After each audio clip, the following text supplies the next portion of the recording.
Assalamualaikum warahmatullahi wabarakatuh. Mbak Mas sekalian ya, saya hari ini ingin menyampaikan tentang kontrak kuliah, mata kuliah psikologi keberlanjutan pada krisis lingkungan ya. Jadi ini adalah mata kuliah wajib ya, dan ini memiliki 2 SKS. Nah, pengajarnya sendiri ada saya, dan nanti ada Bu Fitri Arlingkasari atau Bu Inka dari Yarsi ya. Kita kuliahnya jam 8 sampai jam 9.40 setiap hari Sabtu. Untuk Bu Inka, kita kuliahnya secara online melalui Zoom meeting. Tapi dengan saya, kita akan kuliah secara offline jika suasana memungkinkan ya, karena di situasi kabut asap, maka mungkin nanti kita bisa ganti juga dengan Zoom meeting. Standarnya kuliah kita sampai sekitar Desember, ya Desember, tepatnya mungkin 11 Desember, lanjutkan ada UAS, dan nanti ada input nilai sampai 8 Januari. Nah, mata kuliah ini pada dasarnya intinya ya untuk menganalisis gitu tentang psikologi keberlanjutan, dampak krisis lingkungan terhadap psikologi manusia ya sampai solusi. Jadi ada 3 hal, konsep, dampak, dan juga solusi ya, tentang perilaku berkelanjutan tersebut. Nah, ini adalah di semester 2 ya untuk diterapkan mata kuliah ini. Nah, adapun materinya itu ada 14. Nah, 14 materi ini yang nanti kita coba diskusikan bersama selama 1 semester ini. Ada beberapa buku bacaan yang direkomendasikan, terutama yang nomor 1 ya. Nanti kalau ada yang mau, saya bisa memberikan filenya juga ya, silakan untuk dibaca ya. Nah, di kesempatan ini saya mau menyampaikan tentang tugas. Tugas mata kuliah sendiri itu ada yang pertama, membuat makalah dan presentasi seperti biasa ya, seperti perkuliahan yang lain. Tapi untuk ini ada 10 saja, 10, dan nanti kan karena mahasiswanya juga terbatas ya, ada 22 orang, nanti kita akan bagi beberapa kelompok untuk bisa menyampaikan materi ini. Nah, standarnya nanti akan ada proposal makalah dan nanti ada PPT yang nanti akan dinilai oleh setiap pengajar setiap pertemuannya. Yang kedua adalah tugas review artikel. Jadi setiap anggota ya. Jadi misalnya dalam satu kelompok ada 2 orang atau 3 orang, maka setiap anggota itu perlu mencari satu artikel masing-masing satu, ya, dengan metode kuanti, kuali atau campuran berdasarkan topik yang ada di sini. Ada polusi, sampah, krisis iklim, bencana alam, kepunahan spesies, climate change skepticism, climate change anxiety, pembelian produk ramah lingkungan, perilaku membeli, eco distress, food waste, kemudian juga public transportation behavior, tourism behavior, dan beberapa topik lain yang relevan dengan krisis lingkungan dan solusi terhadap krisis lingkungan.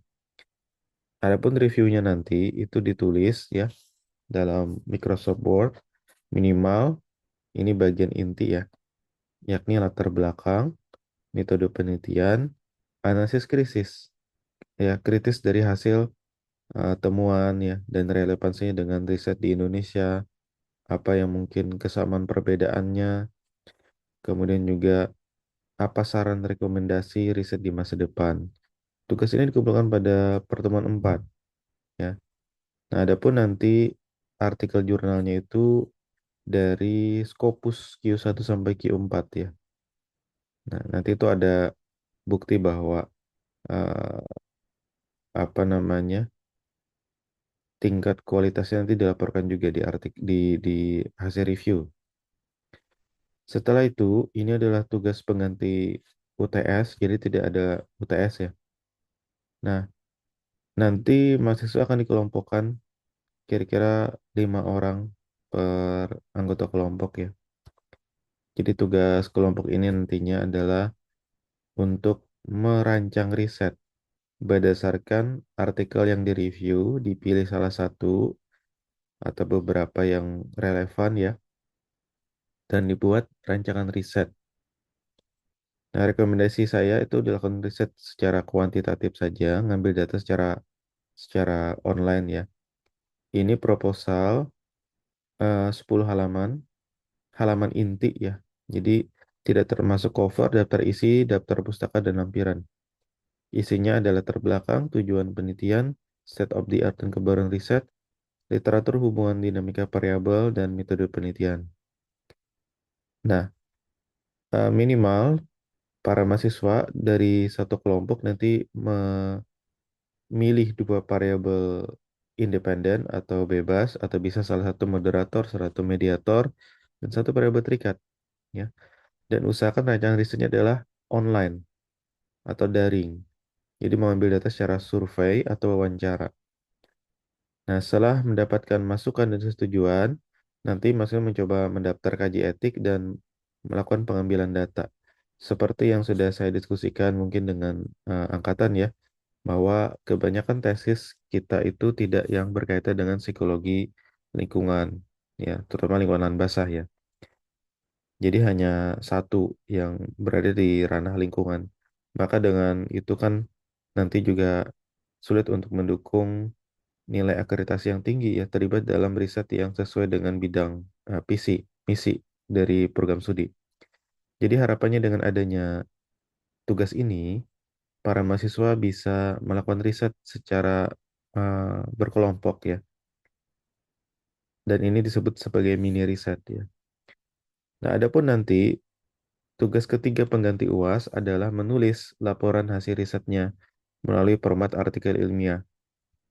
Nah, sama kelompoknya 5 orang tadi ya, itu akan melakukan tugas di mana nanti membuat laporan berupa artikel ilmiah menggunakan gaya selingkung atau gaya kepenulisan suatu jurnal ilmiah. Jurnalnya ditujukan minimal Sinta 6 ya, dan bebas menggunakan jurnal apapun asalkan di bidang psikologi. Bukti penyelesaian UAS nanti adalah draft artikel ilmiah dan juga bukti submit. Nah, nilai tugas ini nanti akan tergantung dengan kualitas jurnal yang dipilih. Jadi tidak perlu accepted atau publish, yang penting submit saja. Pada penelitian artikel ini, nama dosen pengajar perlu dimasukkan dengan konfirmasi kesetujuan. Nanti silakan ditanya ke saya dan Bu Inka ya untuk ke dalam artikelnya.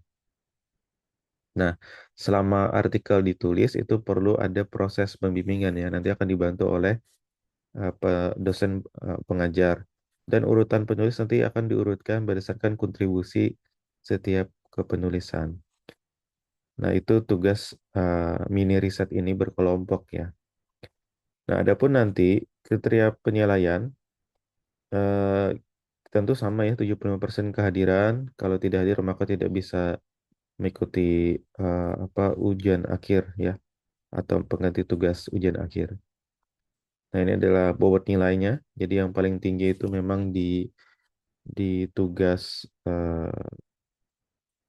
yang pengganti UTS dan UAS ya, itu 80% ya totalnya. Masing-masing 40% bobotnya. Baik, ini adalah pembagian presentasi dan juga materi kuliah. Jadi untuk minggu ini nanti dengan Bu Inka, kemudian nanti selama 4 minggu kemudian, totalnya 5 pertemuan ya dengan minggu ini. Itu dengan Bu Inka, presentasi, dan nanti ada masukan. Sementara nanti mahasiswa akan dikelompokkan menjadi lima kelompok, tapi nanti untuk tugas kelompok 2 dan 3 itu nanti gabungan dari beberapa kelompok ya. Untuk pembagian kelompoknya nanti akan kita lakukan secara acak melalui Simari. Nanti bisa dilihat di Simari ya. Nah, ini adalah eh, pembagian presentasi dari kelompok A sampai E, 5 kelompok. Kemudian nanti lanjut dengan saya dan lanjut sampai kelompok E di pertemuan 12. Setelah itu pertemuan 13, 14, 15 atau selama 3 minggu kita tidak ada pelaksanaan perkuliahan secara kelas atau tatap muka, tapi lebih ke pembimbingan ya, atau pelaksanaan mini riset tersebut ya. Jadi cukup panjang, kurang lebih 1 bulan lah sampai sebelum UAS ya, untuk pelaksanaan mini risetnya yang kalau sudah disetujui di UTS targetnya sudah setujui proposalnya, kemudian langsung turun lapangan atau kaji etik dulu ya. Kaji etik dulu baru turun lapangan. Kira-kira di minggu ke 11, 12 tuh sudah mulai bisa turun lapangan. Ya 2 minggu baru nanti kita bisa menulis ya.